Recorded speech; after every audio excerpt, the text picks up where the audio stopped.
لا سيما بقية الله في الأرض روحي وأرواح العالمين لتراب مقدمه الفدا واللعنة الدائمة على أعدائهم أجمعين من الآن إلى قيام يوم الدين. أما بعد، فقد قال الله الحكيم في كتابه الكريم: بسم الله الرحمن الرحيم. ألف لام را، تلك آيات الكتاب المبين. إنا أنزلناه قرآنا عربيا لعلكم تعقلون. نحن نقص عليك أحسن القصص بما أوحينا إليك هذا القرآن. صدق الله العلي العظيم. صلوات.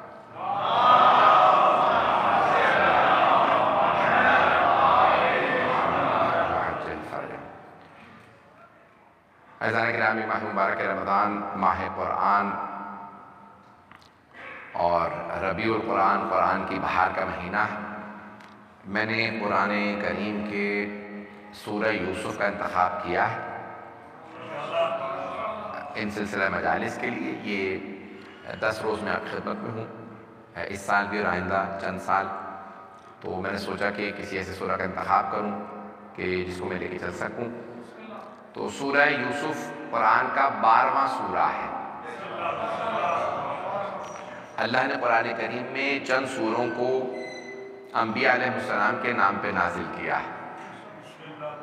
قرآن کریم میں بعض انبیاء کے نام پہ سورے آئے ہیں، جیسے سورہ یونس، جیسے سورہ ہود، سورہ یوسف، سورہ ابراہیم، سورہ نوح قرآن کریم میں ہے، سورہ محمد ہے۔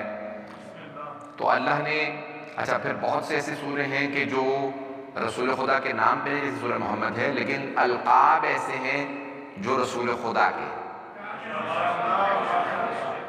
سورہ طٰہٰ، سورہ یاسین، سورہ مزمل، سورہ مدثر۔ تو اللہ نے ایسے بہت سے سورے نازل کیے جو سرور کائنات کے ایک نام پہ بھی ہیں اور ان کے القاب پہ بھی۔ سورہ یوسف قرآن کریم کے طویل سوروں میں سے ہے، اور واحد سورہ ہے طویل سوروں میں جو ایک ہی موضوع پہ ہے، ایک ہی موضوع پہ ہے۔ اول سے لے کے آخر تک سورہ یوسف حضرت یوسف علیہ السلام پہ، اور اس سورہ کے اندر بہت سے مطالب ہیں۔ اللہ نے اس کی اہمیت کی وجہ سے، اس کے مطالب کی اہمیت کی وجہ سے اس کو ایک موضوع پہ رکھا ہے، اور سارے مطالب کیونکہ مربوط ہیں، ربط ہے۔ ابتدا میں جناب یوسف اپنے والد جناب یعقوب سے کہتے ہیں کہ انی ارا، میں دیکھ رہا ہوں، احد عشر کوکبا والشمس والقمر لی ساجدین، میں نے دیکھا ہے خواب میں بابا جان کہ 11 ستارے ہیں، سورج ہے، چاند ہے جو مجھے سجدہ کر رہے ہیں۔ تو جناب یعقوب علیہ السلام فرماتے ہیں لا تقصص رؤیاک الی اخوتک، اے میرے فرزند اپنے بھائیوں کو اپنا خواب مت سنائیے گا، انہیں حسد ہو جائے گا۔ تو اب پتہ چلا کہ اگر بھائی بھی ہوں اور کسی بھائی کو عظمت اور عزت اللہ عطا کر دے تو کئی مرتبہ حسد ہو جاتا ہے۔ جناب یوسف جیسے کا بھی مقام مل جائے تو بھائیوں کو حسد ہونے لگتا ہے، اور اگر کوئی مومن بھائی ہو اور مومن بھی پورا نہ ہو، نفاق سے بھرا ہو، تو کیوں حسد نہیں ہو جائے گا اگر علی جیسے کا مقام کسی کو مل جائے۔ میں چلتے رہیے گا، میں یہ پہلی مجلس ہے، سفر سے آیا ہوں اور جو حالت ہے جس حالت میں پڑھ رہا ہوں، جو مطالب پیش کروں انہیں قبول کر لیجیے گا۔ تو سورہ یوسف 12واں سورہ قرآن کریم کا، جناب یوسف سے متعلق۔ اس سے پہلے کہ تفسیر کو پیش کروں چند بنیادی ابتدائی مطالب سن لیجیے گا۔ تو اللہ خداوند متعال جو ہے قرآن کریم کو معجزے کے طور پہ پیش کرتا ہے۔ دیگر انبیاء کے معجزات حسی معجزات تھے، یعنی مثال کے طور پہ جناب عیسیٰ جو ہے مردوں کو زندہ کر دیتے تھے، بیماروں کو ہاتھ لگاتے شفا دے دیتے تھے۔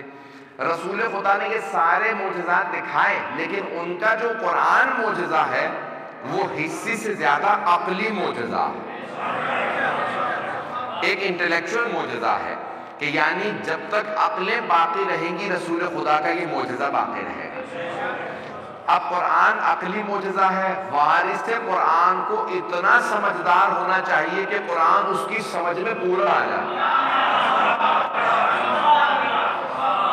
اب امت تو ایسی ہے نہیں کہ جو کہہ سکے کہ ہماری عقل میں پورا قرآن آ گیا، اس کا مطلب ہے امت سے بالا تر ہیں وہ ہستیاں جو قرآن کی وارث ہوں۔ تو قرآن ایک کتاب ہے، قرآن ایک زندہ معجزہ ہے۔ تو عزیزان گرامی، مجھے قرآن کریم سورہ کی تفسیر کو پیش کرنا ہے، اس میں بہت سے مطالب اور اہل بیت کی بہت سے فضائل میں آپ کو پیش کروں گا انشاءاللہ آنے والے دنوں میں۔ تو بنیادی طور پہ قرآن زندہ معجزہ ہے اور سرور کائنات کے بعد باقی رہے گا، یعنی ہمارے حساب سے تو خود رسول خدا بھی باقی ہیں، لیکن دیگر کے بھی دنیا میں پردہ کر لیا، لیکن آج قرآن باقی ہے۔ تو عزیزان گرامی، اگر قرآن باقی ہے تو پھر وارث قرآن بھی باقی ہے۔ تو اب یہ قرآن جو ہے وہ ایک زندہ معجزہ ہے، اور اس معجزے کو سمجھانے کے لیے کسی معجز نما ہستی کی ضرورت ہے۔ جملہ میں کہہ گیا ہوں، تو معجز نما ہستی ہی ہو جس کا پورا معجزے پہ کمانڈ ہو، جو پورا کا پورا معجزے کو سمجھتا ہو اور ویسا سمجھتا ہو کہ جیسا نازل کرنے والے نے چاہا ہے کہ سمجھا جائے۔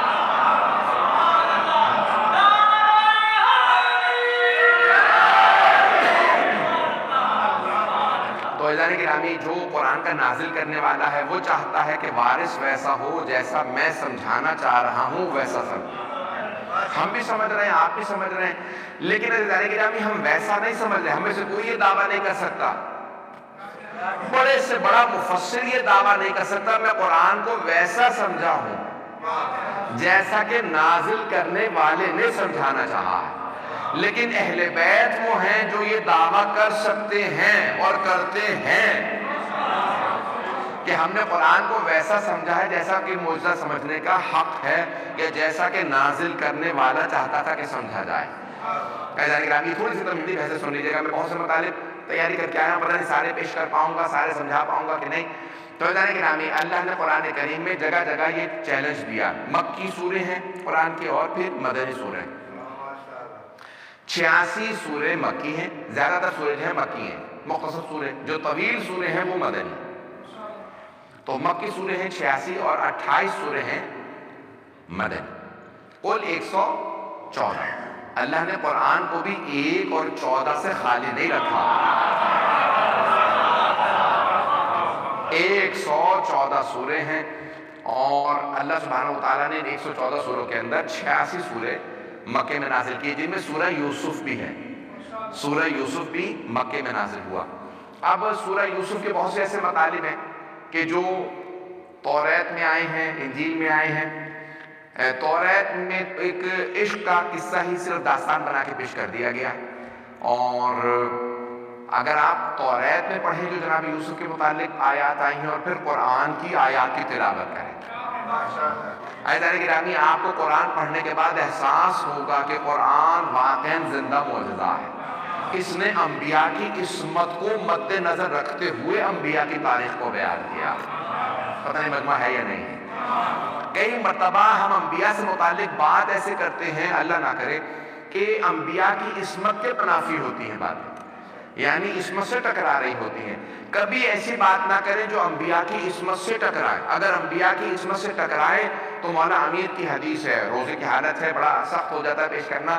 مولا فرماتے ہیں جو جناب داؤد سے متعلق ہے، البتہ کہ جو جناب داؤد سے متعلق ہے کہ انہوں نے معاذ اللہ بری نیت رکھی تھی، اس لیے اولیاء کو جنگ پہ بھیج دیا، محاذ پہ بھیجا تاکہ اس کی بیوی سے شادی کر لیں، تو کہا میں اس پہ 2 حدیں جاری کروں گا۔ ایک حد جاری کروں گا کافر ہونے کی، دوسرا نبی پہ تہمت باندھنے کی۔ نبی پہ تہمت ہے، کیوں؟ انبیاء سب معصوم ہیں، سب کے سب معصوم ہیں۔ تو عزیزان گرامی توریت اور انجیل کے قصے اپنی جگہ پہ ہیں، اور قرآن کریم نے انبیاء کی عصمت کو مد نظر رکھتے ہوئے انبیاء کے قصوں کو سنایا ہے۔ میری بات واضح ہو رہی ہے؟ مجھے مثالیں دینے کی ضرورت تو نہیں ہے توریت سے۔ عزیزان گرامی روزے کی حالت میں توریت کے واقعات سنانا اور وہ معاذ اللہ قصوں کو پیش کرنا بھی بعض اوقات لگتا ہے کہ ہمارا روزہ نہ چلا جائے، جبکہ ہم یہ پیش کر رہے ہوتے ہیں توریت ہے، یہ نہیں ہے کہ قرآن ہے، لیکن توریت کی باتیں ایسی ہیں کہ روزے کی حالت میں بتاتے ہوئے بھی محسوس ہوتا ہے گناہ ہے۔ میری باتیں واضح ہو رہی ہیں؟ تو انبیاء علیہ السلام سے متعلق کیا کچھ نہیں یہودیوں نے عیسائیوں نے بنا دیا۔ توجہ سنیے گا اس بات کو، کیوں ایسا کیا یہودیوں عیسائیوں؟ میری باتیں سمجھ میں آ رہی ہیں؟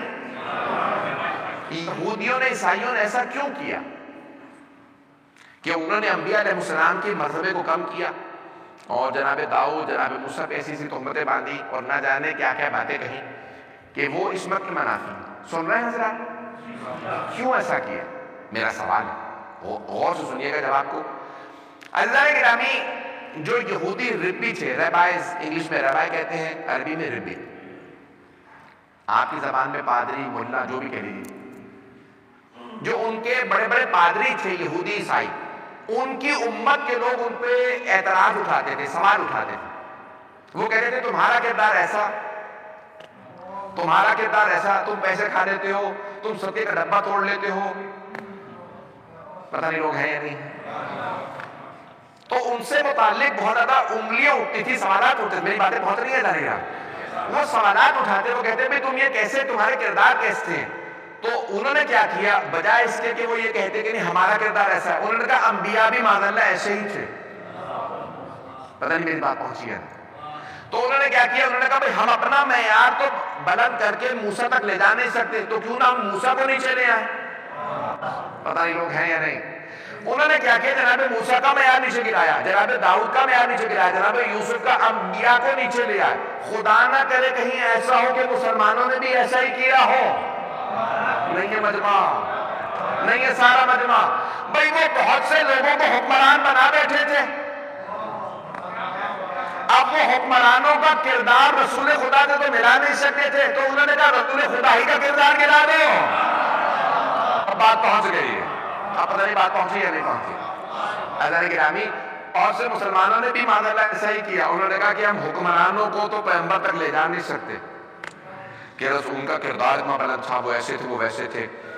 تو انہوں نے کیا کیا کہ انہوں نے معاذ اللہ رسول خدا کو گرانے کی کوشش کی۔ عزیزان گرامی رسول خدا کی جگہ پہ لانے کی اگر کسی کو کوشش کی جائے گی تو سوائے اہل بیت کے کوئی نہیں آ سکتا۔ اب میری بات واضح ہوئی ہے عزیزان گرامی؟ تو ہم یہ جو کہتے تھے، اب انہوں نے کیا کیا، انہوں نے کہا یہ تو رسول خدا جیسے نہیں، تو انہوں نے کہا رسول ہم جیسے، ان جیسے تھے ان جیسے تھے ایسے ہی تھے۔ عزیزان گرامی رسول خدا کی مسند پہ بٹھانے کے لیے کسی علی کے کردار کی ضرورت تھی، کسی حسن مصطفیٰ کا مزاج چاہیے تھا، کسی حسین کی قربانی چاہیے تھی، کسی سجاد کی عبادت چاہیے تھی، کسی باقر کا علم چاہیے تھا، کسی صادق کی فقاہت چاہیے تھی، کسی کاظم کا غیظ پہ قابو چاہیے تھا، کسی رضا کی مرضات پہ اللہ کے ساتھ ہم کلام ہونا چاہیے تھا، کسی محمد تقی کا تقوی اور جود چاہیے تھا، کسی نقی کی پاکیزگیاں چاہیے تھی، کسی حسن عسکری کی ہیبت چاہیے تھی، کسی مہدی منتظر کی غیبت چاہیے تھی۔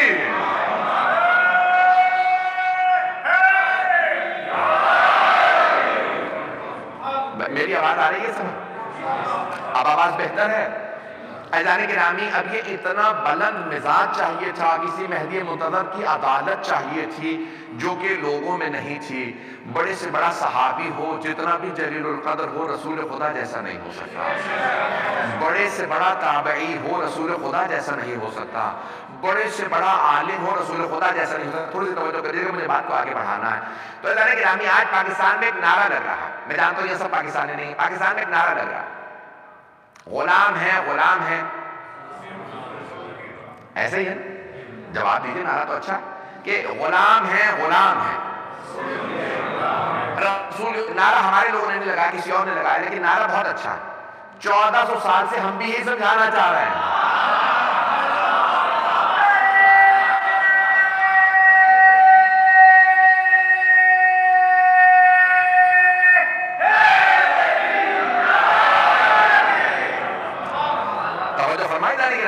ہم 1400 سال سے یہی سمجھانا چاہ رہے ہیں، ساری امت غلام ہے۔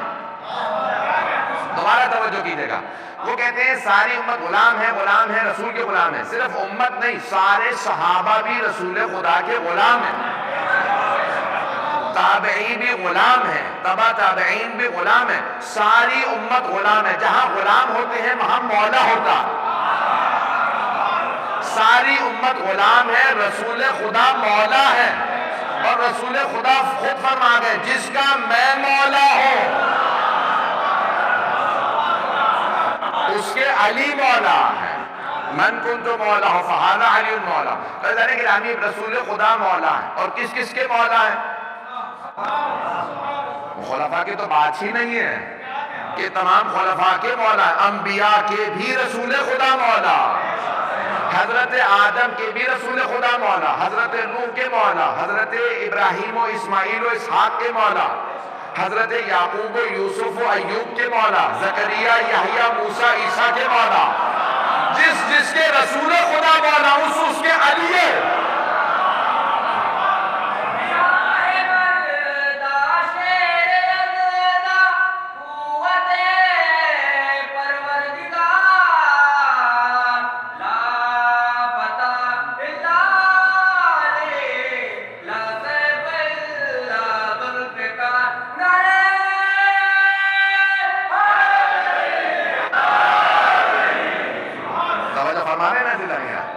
اب یہ جو قرآن کریم ہے یہ زندہ معجزہ رسول خدا کی رسالت کا۔ اسی محبت سے سنتے رہیے گا، میں جانتا ہوں کہ مجمع روز بڑھتا رہے گا، آپ آج پہلے دن اس محبت سے آ گئے ہیں سننے کے لیے، تو جو مطالب پیش کروں گا انہیں قبول فرما لیجیے گا۔ قرآن زندہ معجزہ، 114 سورے، اور سورہ یوسف شروع ہوتا ہے، اس میں بے انتہا مطالب کی شروع کیسے ہوتا ہے؟ بسم اللہ الرحمن الرحیم، الف لام را، حروف مقطعات سے۔ بسم اللہ کی تفسیر پیش کروں؟ میں نے پڑھ رکھی ہے، آپ نے سن رکھی ہوگی تو نہیں پڑھتا، آگے پڑھ جاتا ہوں۔ اگر کہیں تو مختصر سی تفسیر پیش کر دیتا ہوں۔ اچھا چلے، میں مختصر سی تفسیر جو مطالب پیش کر چکا ہوں، بہت تفصیلی، میں نے پوری مجالس پڑھی بسم اللہ پہ۔ تو بسم اللہ الرحمن الرحیم، بھی آپ عربی جاننے والے یہاں پہ لوگ موجود ہیں، تو اب یہاں پہ آئیے ذرا میرے ساتھ کیجیے گا، بسم اللہ میں کتنے حروف ہیں؟ با، یہ حرف ہے، اس کے بعد ہے اسم، یہ اسم ہے۔ بھئی عربی زبان میں کلمے کی 3 اقسام ہیں، اسم، فعل، حرف۔ اذهب جا رہا ہوں، یہ فعل ہے۔ ذاہب جانے والا، توجہ، علی اسم ہے، بے حرف ہے۔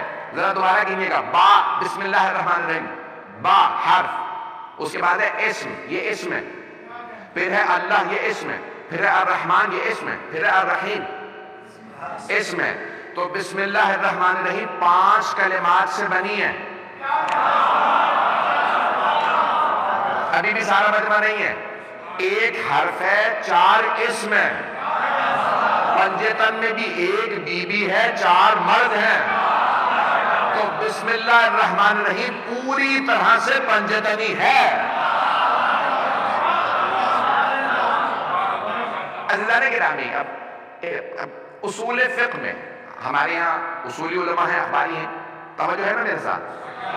میں اصولی ہوں، اصول فقہ میں ایک بحث کی جاتی ہے کہ معنی اسمی ہوتے ہیں، معنی حرفی. معنی اسمی جو مستقل ہو، یہ مجھے تفصیل کی ذرا ضرورت تو نہیں ہے. اور معنی حرفی جو غیر مستقل ہو، جو بغیر اسم کے سمجھ میں نہ آئے. توجہ، معنی حرفی جو بغیر اسم کے سمجھ میں نہ آئے. اب دونوں لحاظ سے سوچئے گا، توجہ ہو سارے مجمع کی. ایک حرف بسم اللہ میں 4 اسم. ساری دنیا سیدہ کو بغیر ان 4 کے سمجھ ہی نہیں سکتی. کائنات کے مالک محمد مصطفیٰ کی دختر ہے، سید الاولیاء کی زوجہ ہے، سیدہ شباب اہل الجنہ کی ماں ہے. تو حرف کے معنی خود سمجھ میں نہیں آتے، اسم کے سہارے سے سمجھ میں آتے ہیں. لیکن اللہ نے جب اہل بیت کا تعارف کروایا، پنجتن کا تعارف کروایا، تو اس نے تعارف کرواتے ہوئے فرمایا ہم فاطمہ تو و ابوہا و بعلہا و بنوہا.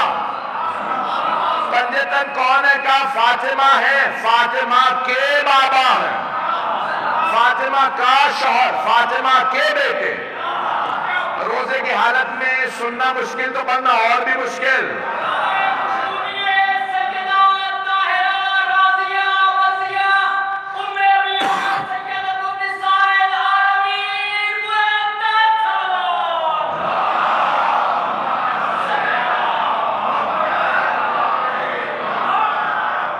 توجہ فرما رہے جائیے.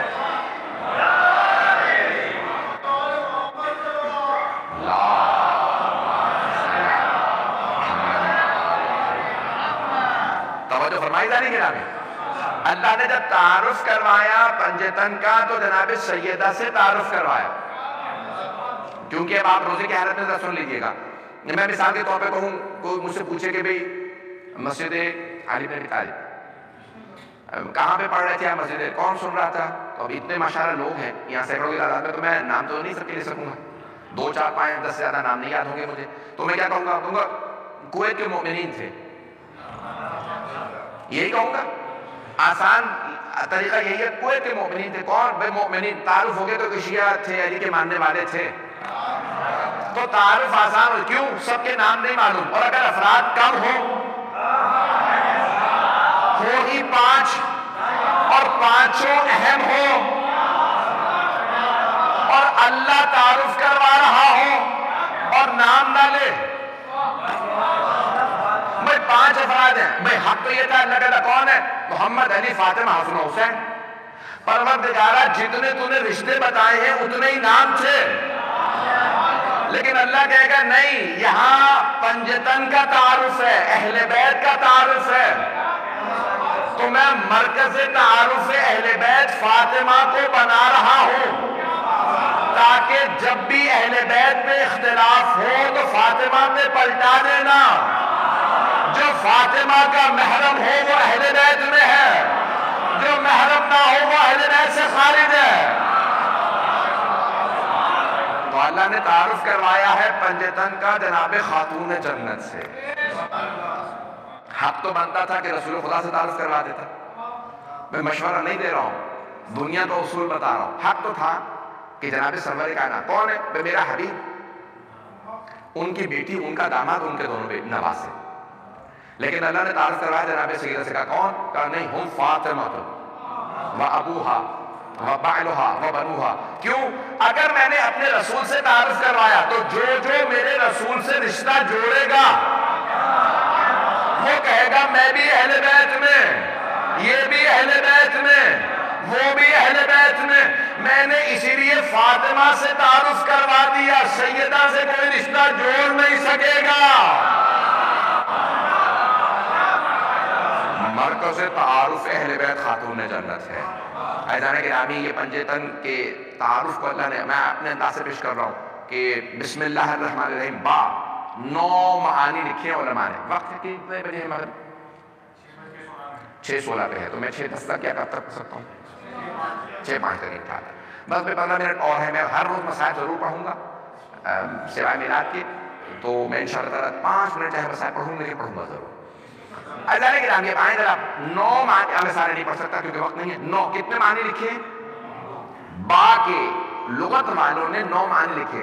علم نحو کی کتاب اٹھا کے دیکھ لیجیے. الصاق کے معنی میں ہے یعنی بزید داؤ زید کو بیماری, اور تعدی کے معنی میں ہے. اسی طرح سے استعانت کے معنی میں ہے مررت بزید میں زید کے پاس سے گزرا. اب مجمع مجھے جانتا ہوں میں کہ بھی روزہ رکھنے کے بعد لغت کی پوری بحث پڑھنا سنانا اور سننا بڑا مشکل ہو جاتا ہے. تو 9 معنی لکھے علماء نے. بسم اللہ میں کتنے ممکن ہیں؟ 2. 9 ابتدائے غائب کے لیے بھی آتا ہے. تو اب 2 معنی صرف ممکن ہے. 9 میں سے 2 بسم اللہ میں. شیعہ سنی تمام علماء نے لکھا کہ صرف 2 معنی ممکن ہے بسم اللہ میں. پہلا ہے ابتدائے غائب کے لیے بسم اللہ الرحمن الرحیم یعنی شروع کرتا ہوں اللہ کے نام سے جو رحمان الرحیم. اور دوسرے معنی لکھے ہیں مدد اللہ کے نام سے جو رحمان الرحیم ہے. بس 2 معنی ممکن ہے. کتنے؟ غور سے سن لیجیے گا. ایک ہے شروع کے معنی میں ابتدا کے, اور دوسرا مدد کے استعانت مدد کے. تو اب یہاں پہ اگر مدد میں تمام شیعہ سنی علماء نے یہی لکھا ہے. اب میں وقت نہیں کی تفصیل میں جاؤں, حوالہ جات دوں. اگر مدد کے معنی میں ہے تو یہاں آپ مدد اللہ سے نہیں مانگ رہے, اللہ کے نام سے مانگ رہے ہیں. پریشان کر رہا ہوں, تھوڑا سا اور پریشان ہو لیجیے. بسم اللہ الرحمن, بسم اللہ, اللہ سے نہیں مدد مانگی. اللہ سے پہلے اس مدد اللہ کے نام سے. یہاں الف گر گیا ہے کثرت استعمال کی وجہ سے, اور سورہ علق میں نہیں گرا کیونکہ ایک ہی آیت تھی اقرا باسم ربک الذی خلق. وہاں اسم باقی ہے, یہاں اسم گر گیا. اب ہے دوبارہ سنیے بسم اللہ یعنی بسم اللہ, مدد اللہ کے نام سے, اللہ سے نہیں. اسم اور ہے مسمى اور ہے. پریشان ہے سارے مجمع کی توجہ. اسم اور مسمى ایک نہیں ہے. میرا اسم ہے سید علی رضا رضوی, میرے ماں باپ نے رکھا. مسمى میں ہوں جو آپ کے سامنے ہوں. مسمى وہ جس کا وہ اسم ہو. موصوم مسمى, بات واضح ہو رہی ہے. میں ہوں مسمى. آج مثال کے طور میں اپنا نام بدل لوں. میں کہوں گا میرا نام علی رضا نہیں ہے, ایسے حسن رضا. میں نہیں بدلوں گا, نام بدل جائے گا. اب پہنچ گئے بہت سے, ابھی بھی سارے نہیں ہیں, کچھ پہنچ گئے. اسم بدل جائے گا, مسمى وہی رہے گا.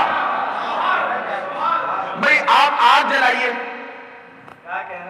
اردو میں ہندی میں سب ایسا کہتے ہیں آگ, عربی میں کہتے ہیں نار. آپ آگ بدل کے نام رکھ دیں پانی, پھر بھی وہ جلائے گی. مسمى وہی رہے گا, اسم بدل جائے گا. پتہ نہیں مجمع ہے یا نہیں ہے. اسم اور ہے, مسمى اور ہے. اسم عین مسمى نہیں ہے, عربی میں کہتے ہیں عین مسمى نہیں ہے, غیر مسمى. توجہ, ابھی بھی سارا مجمع نہیں ہے. فلسفے کی بحث ہے. اسم عین مسمى علم کلام میں 1500 سال سے ہمارے مسلمانوں کے درمیان میں چل رہی ہے یہ بحث. 1400 سال سے باقی ہے. شیخ طوسی نے اپنی التبیان میں بھی لکھی ہے 1000 سال پہلے. اس کا مطلب ہے بحث نئی نہیں ہے, پرانی بحث ہے. اسم عین مسمى ہے یا اسم غیر مسمى. شیعہ متکلمین کہتے ہیں اسم غیر مسمى, باقی مسلمان کہتے ہیں اسم عین مسمى. وہ دلیل دیتے ہیں. آپ کہیں حلوہ تو منہ میں پانی آنے لگتا ہے, تو کہتے ہیں اس کا مطلب ہے اسم عین مسمى. حلوہ کہنے سے منہ میں پانی آتا ہے, حلوہ نہیں. اگر اسم عین مسمى ہوتا تو حلوہ کہنے سے منہ میں حلوہ آتا, پانی نہیں. اگر اسم عین مسمى ہوتا تو آگ کہنے سے زبان جل جاتی. پتہ نہیں سارا مجمع ہے یا نہیں. پانی کہنے سے منہ میں پانی آ جاتا. آگ کہنے سے منہ میں آگ لگ جاتی، اس کا مطلب ہے اسم عین مسمى نہیں، اسم غیر مسمى ہے۔ اب وہ افراد جو کہتے ہیں غیر اللہ سے مدد مانگنا بدعت ہے، اب پہنچ گئے، غیر اللہ سے مدد مانگنا بدعت ہے، تو اللہ نے قرآن کو شروع کیا غیر اللہ سے مدد سے۔ اللہ نے نہیں کہا مدد اللہ سے جو رحمان و رحیم ہے، مدد اللہ کے نام سے۔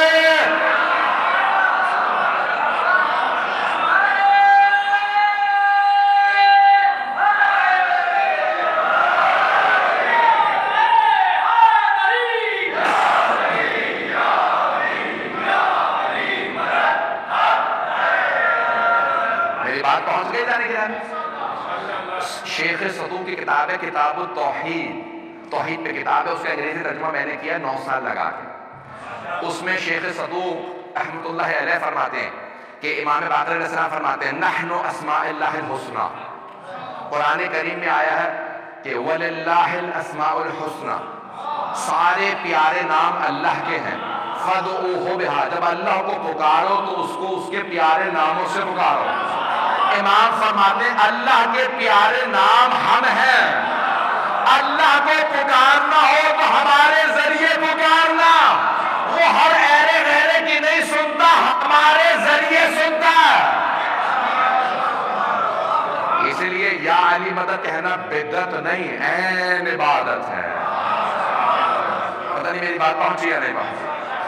تو اللہ نے قرآن کو شروع کیا، میں نے کہا تھا بسم اللہ کی تفسیر کو بس مختصر پیش کروں گا۔ بسم اللہ الرحمن الرحیم، یہ جو بسم اللہ ہے مولا کائنات کی مشہور معروف حدیث ہے، جو کچھ کائنات میں علوم ہے وہ اللہ نے قرآن میں سمو دیے، جو کچھ قرآن میں ہے وہ اس کی فاتحہ میں ہے، جو کچھ فاتحہ میں ہے وہ اس کی بسم اللہ میں ہے، جو کچھ بسم اللہ میں ہے وہ اس کی با میں ہے، جو کچھ بائے بسم اللہ میں ہے وہ اس کے نقطے میں ہے، وَأَنَا النُّقْطَةُ الَّتِي تَحْتَ الْبَاءِ، اور وہ با کے نیچے جو نقطہ ہے وہ میں علی ہوں۔ عزیزان گرامی، بہت سے افراد اعتراض کرنے لگے ہیں، ارے مولا کے زمانے میں تو قرآن میں نہ نقطے تھے نہ اعراب تھے، نقطے نہیں تھے، اعراب نہیں تھے، تو نقطے لگائے کس نے تھے؟ اعراب لگائے کس نے تھے؟ مولا امیر علیہ السلام نے نقطے لگائے تھے۔ نقطوں کی اہمیت کو وہی سمجھتا ہے جس نے نقطے لگائے ہوں۔ بھائی ان کی طرف توجہ رکھیے گا، میری طرف توجہ رکھیے گا، مجھے پتا ہے یہ صحافی ہیں، یہ تصویریں لیتے رہیں گے، یہ جب بھی آیا کریں گے تصویریں لیں گے، آپ انہیں مت دیکھیے گا، مجھے دیکھتے رہیے گا۔ تو اعزاز گرامی، میں ہمارے بھائی ہیں، عزیز ہیں، جب سے میں آ رہا ہوں تب سے ہمیشہ جب بھی میں آتا ہوں تصویریں لیتے ہیں اور یہ اخباروں وغیرہ میں پاکستان کے لگاتے ہیں، تو توجہ میرے ساتھ رکھیے گا۔ تو با یہ بہت اہم با ہے، اور میں اگر حضرت امیر کہتے کہ یہ با کا نقطہ میں، توجہ ہے نا میرے ساتھ، کہ با کا نقطہ میں ہوں، اور ایک اور مقام پہ مولا فرماتے ہیں کہ یہ علم ایک نقطہ تھا جسے لوگوں نے پھیلا دیا، تو پھر مانو نا اگر علی پھیلے تو علم بنے، اور سارا علم سمٹ جائے تو علی بنے۔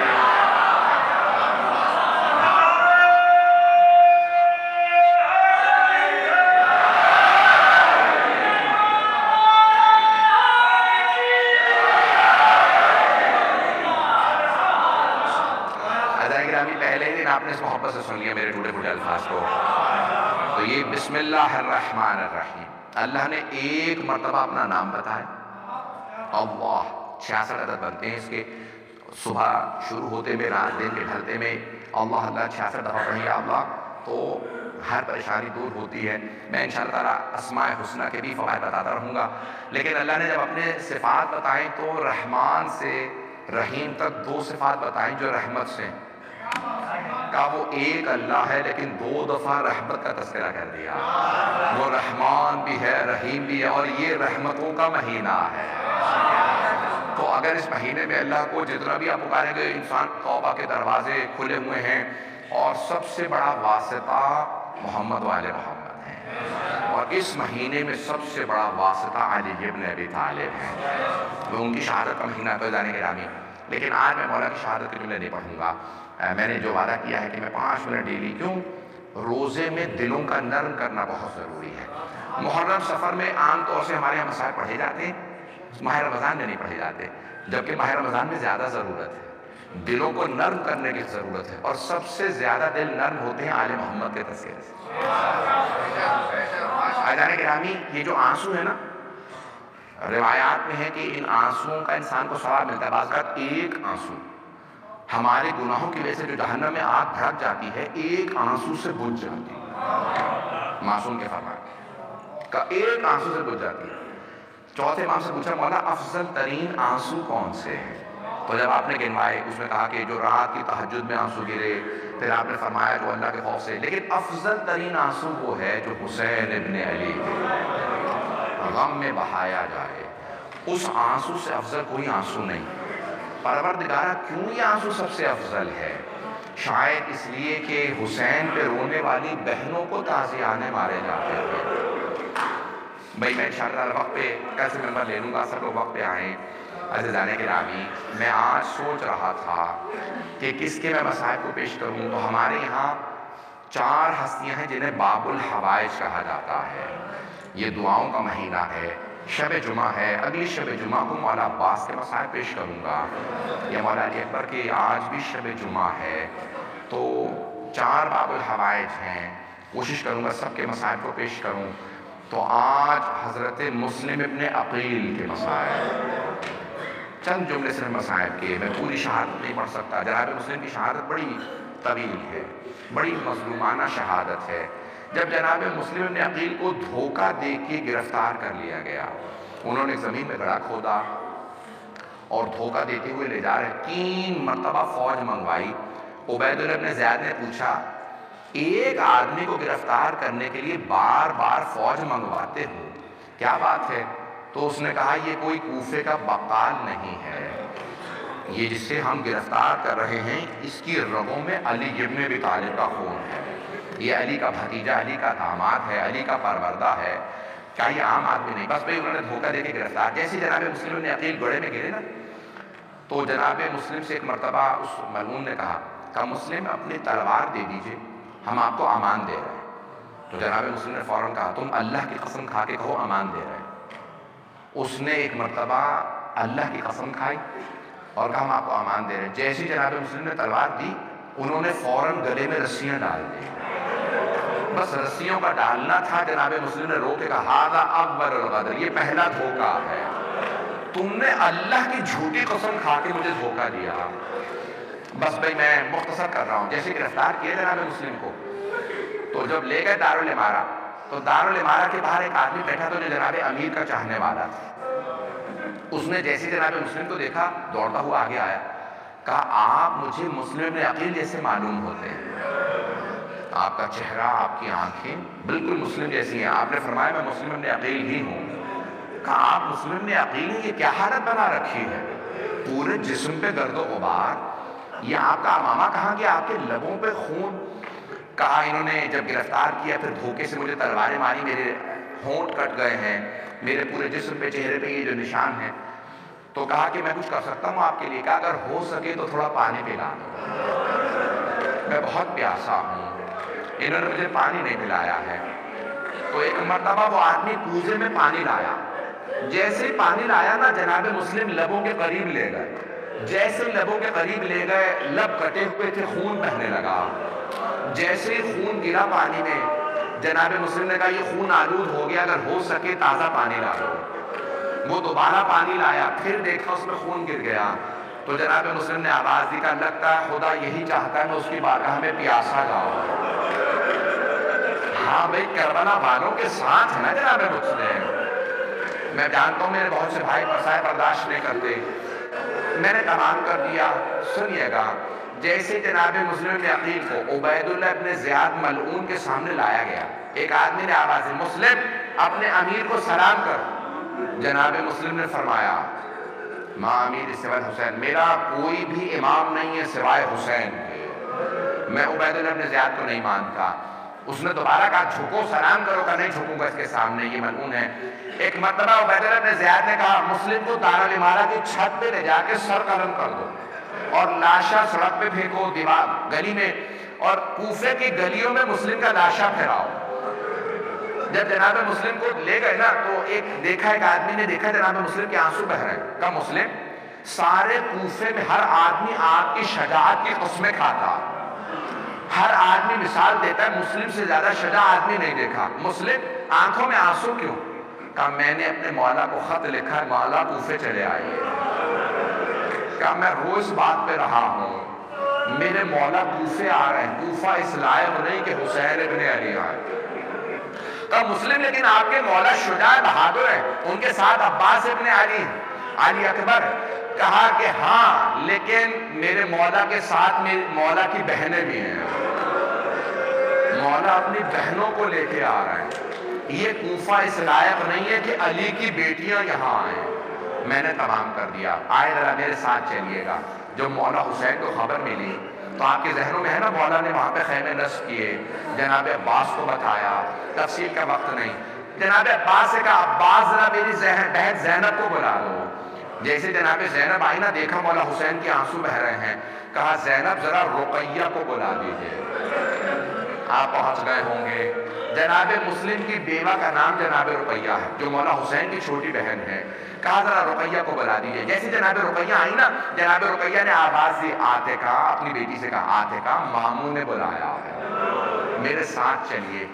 بس جناب آتکا کو آتا دیکھا، مولا حسین مسند سے کھڑے ہو گئے، فوراً آگے بڑھے، جناب آتکا کے سر پہ ہاتھ رکھا۔